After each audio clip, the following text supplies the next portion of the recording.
SSC জিডির গতকালকে result দিয়ে দিয়েছে এবং কাট অফ কিন্তু প্রচণ্ড পরিমাণে হাই গিয়েছে। গতবার যে ফাইনাল মেরিট লিস্ট গিয়েছিল, ফাইনাল মেরিটের কাট অফ গিয়েছিল, সেটাও কিন্তু ছাপিয়ে গিয়েছে এবারকার ফিজিক্যালের কাট অফ।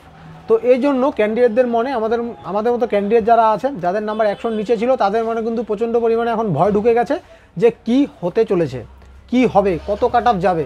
এবং সবাই কিন্তু বলছে আগের বারের মতোই কিন্তু এবারও 25-30 নাম্বার বা 20-25 নাম্বার কিন্তু ইনক্রিজ হয়ে যাবে। তো এই যে বিষয়টা আছে, এই বিষয়টা নিয়ে তোমাদের সাথে কিছু কথা আলোচনা করব। এখন দেখো কাট অফ যেটা যাওয়ার সেটা তো ডাটার বেসিসে চলে গিয়েছে। তো এখন দেখো কাট অফ যেটা চলে গিয়েছে সেখানে তো আমরা আর কিচ্ছু করতে পারবো না। এখন নাম্বার যাদের 90-এর নিচে নাম্বার আছে, আমাদের ব্যাচ যেটা আছে, মানে আমাদের বন্ধু বান্ধবের সার্কেল যেটা আছে, তাদের মধ্যে যাদের বর্তমানে স্কোর কার্ড দিয়ে দিয়েছে যেহেতু, তো 90 নাম্বারের নিচে যাদের আছে সেই সব ছেলেরা কিন্তু একদম ডিমোটিভেট হয়ে গিয়েছে এবং তারা কিন্তু রান করতেও যাচ্ছে না। তাদের যতই বোঝাচ্ছি বা যে কেউ বোঝাক, তারা মানতে চাচ্ছে না। কারণ গতবার যে হারে একটা ফিজিক্যালের নাম্বারের পরেও যে নাম্বারগুলো বেড়ে যায়, তারপরে মেডিকেল হবে সেখানে নাম্বার বেড়ে যায়, ফাইনাল মেরিটে নাম্বার বেড়ে যায়, তো এর জন্যই কিন্তু সবার মনে ভয় ঢুকে আছে। এবার দেখো যেহেতু কাট অফ এতটা পরিমাণে প্রথমে ইনক্রিজ হয়ে গিয়েছে, এরপরে আগের বারের মতো কাট অফ কিন্তু বাড়বে না। মানে আগের বার যেরকম 20 নাম্বার কোথাও বেড়েছিল 25 নাম্বার 26 নাম্বার, তো এতটা পরিমাণে কাট অফ কিন্তু এবার বাড়বে না, সেটা আমার পার্সোনালি মনে হয়। এবং এর জন্যই বলছি দেখো, কারণ আগের বারটা তোমরা দেখেছো কাট অফের কতটা ডিফারেন্স ছিল। যেটা বর্ডার ডিস্ট্রিক্ট ছিল, বর্ডার ডিস্ট্রিক্টে এসসিদের ছিল 44 কাট অফ, ওবিসিদের ছিল 40 কাট অফ, এবং জেনারেল ডিস্ট্রিক্টের এসসিদের কিন্তু 64, 67 এরকম কাট অফ ছিল। ফিজিক্যালের কথা বলছি। সেখানে এবার তোমরা দেখো, এবার যেটা এসসিদের যেটা আছে, এসসিদের বর্ডার ডিস্ট্রিক্টে 79.24 গেছে এবং এসসিদেরই জেনারেল ডিস্ট্রিক্টে কিন্তু 82.61 গিয়েছে। মানে ডিফারেন্স মাত্র 2 থেকে 3 নাম্বারে হয়ে গেছে। এখানে 20 নাম্বার ডিফারেন্স ছিল, সেখানে 2 থেকে 3 নাম্বারের ডিফারেন্স কিন্তু আছে। তো প্রত্যেকের কিন্তু এখানে দেখবে তোমরা আমাদের বর্ডার ডিস্ট্রিক্টের ইউআর, এসসি প্রায় একই কাট অফ চলে গিয়েছে। ইউআরের কাট অফ কত গিয়েছে বর্ডার ডিস্ট্রিক্টে 81.72, এসটিদের গিয়েছে 76, এসসিদের গিয়েছে 79। তো প্রায় কিন্তু সমান সমান এই বিষয়গুলো হয়ে গিয়েছে কাট অফটা। এবং এরপরে যে আছে ক্যান্ডিডেট, কতগুলো ক্যান্ডিডেট আছে না আছে এখানে আমরা কিন্তু জানি না। টোটাল 8 গুণ তো ডেকেছে, কিন্তু 1 নাম্বার 2 নাম্বার মানে প্রত্যেক 2 নাম্বার অন্তর অন্তর কতজন ক্যান্ডিডেট ওখানে ঢুকে আছে আমরা কিন্তু কেউ জানি না।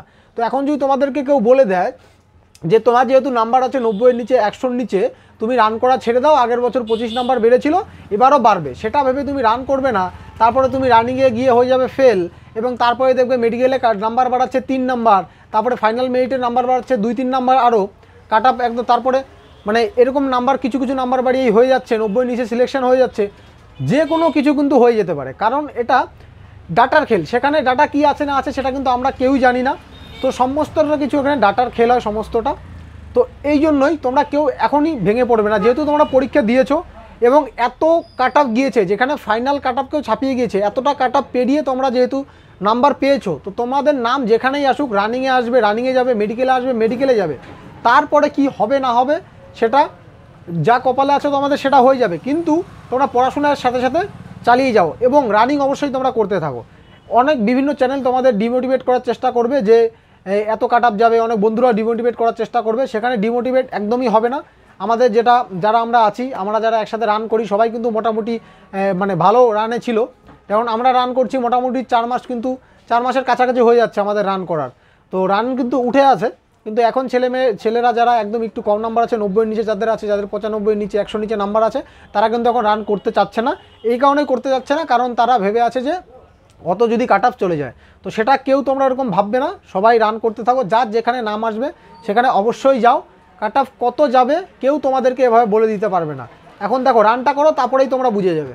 এবং এই লিস্টের ভিতরে বাইরের ক্যান্ডিডেট ঢুকে বসে আছে, সেই সব বাইরের ক্যান্ডিডেটকে তোমাদের হটাতে হবে। সেই সব বাইরের ক্যান্ডিডেটকে যদি ওখান থেকে হটাতে পারো, তারপরে ওখানে অনেক এমন ছেলে আছে যারা রানিং করতে যাবে না, তো 50%-এর কাছাকাছি তো রানিংই করতে যায় না ওখানে ফিজিক্যালে, 50%, 60% রানিং করতে যাবে না বা ফেল করে যাবে, এরকম কিন্তু থাকবে। বাকি 40%-এর মধ্যে রানিং হবে, দৌড় হবে, 40-45%-এর মধ্যে রানিং হবে। তারপরে কিন্তু সেই ক্যান্ডিডেটের মধ্যে যারা পাস করবে, তাদের মধ্যে থেকে যেই ভ্যাকেন্সিটা থাকবে তার 2 গুণ ডাকবে। এখন ধরে নিলাম আমাদের এখানে ভ্যাকেন্সি আছে কত, 719টা না কতটা এরকমটা ভ্যাকেন্সি আছে এসসি বর্ডার ডিস্ট্রিক্টে, সেটার 2 গুণ মাত্র কিন্তু মেডিকেলে ডাকবে। যখন মেডিকেলে এই নাম্বারের থেকে ধরে নাও যদি 2 নাম্বার 4 নাম্বার কোনো রকমভাবে যদি এরকম হয় যে 2 নাম্বার 4 নাম্বারে বাড়িয়ে মেডিকেলে ডেকে নিল, যে কোনোভাবেই হতে পারে, সেটা বাইরের ক্যান্ডিডেট আছে তারা বার হয়ে বা বেশি আউট হয়ে গেছে, বা এটার এই নাম্বারটার ওপরে ক্যান্ডিডেট যারা আছে তাদের একই অনেকের নাম্বার একই রকম আছে, তো এরকম কিন্তু হতেই পারে। তো অবশ্যই তোমরা এখন একটু মনকে সান্ত্বনা দাও, এবং অবশ্যই তোমার মানে পরবর্তী যে ভ্যাকেন্সি আছে সেটার জন্য অবশ্যই প্রস্তুতি নেবে। কিন্তু এই যে এই রিক্রুটমেন্টটা আছে, এই রিক্রুটমেন্টটা অবশ্যই তোমরা রানিং কিন্তু খুব পুরোদমে করতে থাকো। কারণ রানে যদি ফেল করে আসো, তারপরে যদি দেখো তোমরা যে কাট অফ 90-এর নিচে চলে গেল, তারপরে তোমাদের মন যে কতটা খারাপ হবে সেটা একমাত্র তোমরা তখন বুঝতে পারবে, যখন আমার এই কথাগুলো সত্য হয়ে যাবে। তো এখনই কেউ ডিমোটিভেট হবে না তোমরা। জানি সবারই মন খারাপ, আমারই নিজেরই 100 নাম্বার নেই, 100-র নিচে নাম্বার আছে। তো আগের বারের মতো যদি এবারে কাট অফ বেড়ে যায়, সেখানে কিন্তু আমার নাম্বারও সেই কাট অফের মানে ফাইনাল মেরিটের লিস্টে কিন্তু আসবে না। তার জন্য ডিমোটিভেট হওয়ার কোনো কিচ্ছু নেই। সামনে আমি পরীক্ষা দিয়েছি, আমার বেস্ট দিয়ে পরীক্ষা দিয়েছি, আমার যত কাজ ছিল সব কাজ বন্ধ করে শুধুমাত্র পড়াশোনা করে পরীক্ষা দিয়েছি, সেটা তোমরাও নিশ্চয়ই করেছো। তো তোমরা যেহেতু তোমাদের বেস্ট দিয়েছো, তো সেখানে তোমরা এতটা নিরাশা হওয়ার কিছু নেই। কাট অফ প্রথমে বেড়ে গিয়েছে, বেড়ে যাক। অন্যান্য স্টেটে যেরকম দেখো তোমরা, যে অন্যান্য স্টেটে দেখো খুব কম নাম্বার কিন্তু ফিজিক্যালে কাট অফের পরে খুব কম নাম্বার বেড়ে, 2 নাম্বার 4 নাম্বার 5 নাম্বার এরকম বেড়ে বেড়ে কিন্তু তারপরে ফাইনাল মেরিট লিস্ট কিন্তু তাদের ওখানে তৈরি হয়ে যায়। তো সেরকম কিন্তু আমাদের এবার ওয়েস্ট বেঙ্গলে যে হবে না, 2-4 নাম্বার বেড়ে যে হবে না, সেটা কিন্তু তোমাদের কেউ বলতে পারবে না। এবং লোকে তোমাকে ডিমোটিভেট করার জন্যই আছে। তোমার যদি চাকরিটা না হয়, সব থেকে খুশি হবে তোমার আশেপাশের লোকজন। এর জন্যই আশেপাশের লোকজনের কথায় কান দিয়ে কোনো লাভ নেই। তুমি তোমার বেস্ট দিয়েছো, তোমার যেখানে যেখানে নাম আসবে সেখানে সেখানে তুমি অবশ্যই যাবে। তোমার ফিজিক্যালে নাম এসেছে, ফিজিক্যালে যাও, মেডিকেলে নাম আসবে, মেডিকেলে যাও, নিজের বেস্টটা দিয়ে আসো।